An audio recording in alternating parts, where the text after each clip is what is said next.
Mais de 4 milhões de leis e atos normativos estão em vigor no país. O excesso causa vários problemas, como as regras contraditórias que acabam sendo resolvidas na Justiça.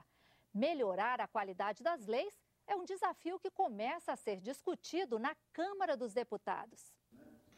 Como avaliar o desempenho de um parlamentar? O número de projetos apresentados é um bom indicativo? A cultura do quanto mais, melhor tem complicado o processo legislativo brasileiro. O Brasil padece desse cacoete de fazer muita lei. Há uma história célebre do parlamento suíço, que há uns 10 anos atrás, em um ano, fez 4 novas leis. Foi um clamor nacional contra isso. Como podem as pessoas aprender 4 novas leis? O Brasil tem mais de 150 mil leis e a ninguém é dado desconhecer a lei. Então isso cria um paradoxo. Mas quem é que conhece todas essas leis? Eu lhe digo, ninguém. 90% que se aprova vem do Executivo. E as medidas provisórias, que são as mais prestigiadas aqui, recebem, na hora da sua apreciação no plenário, enxertos, os mais variados.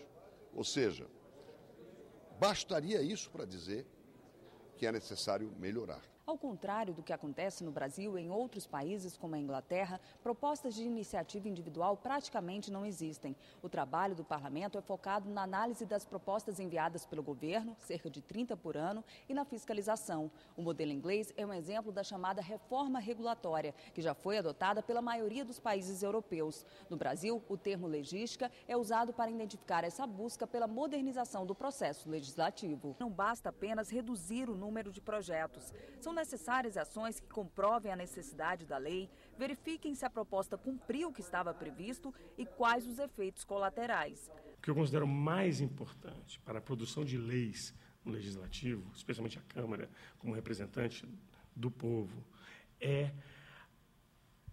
a melhoria do diálogo da Câmara com a sociedade. Ou seja, fazer aquilo como ocorreu na Constituinte, por exemplo, em que o parlamento se abriu para emendas populares, para participação da sociedade civil em audiências públicas.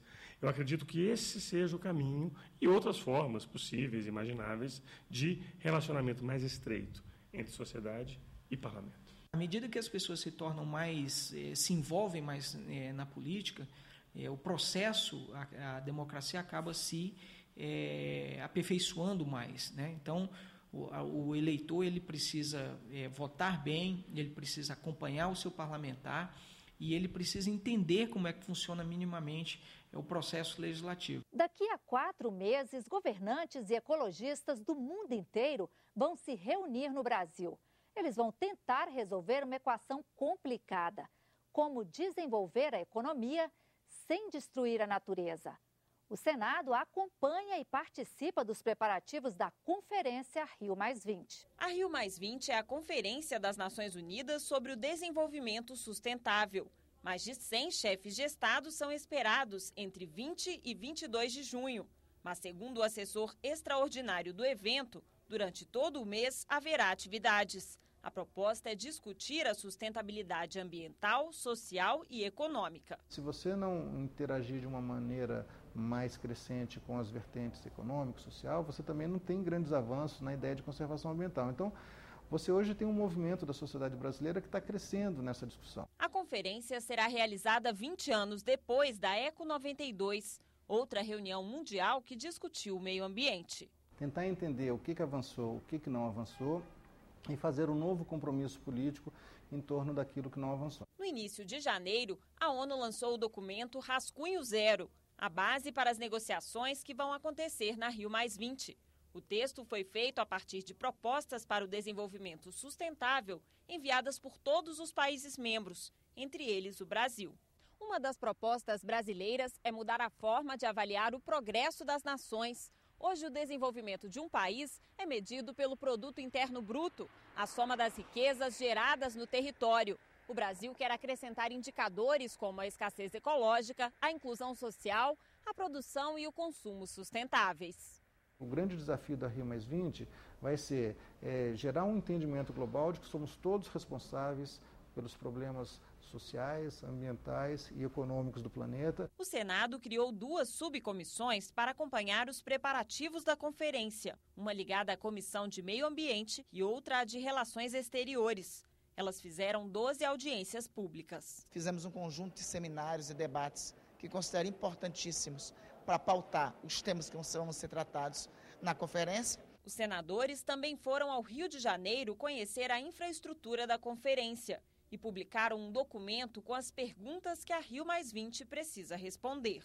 Nós fizemos em 12 temas grandes, 60 perguntas grandes e 245 perguntas menores dentro dessas.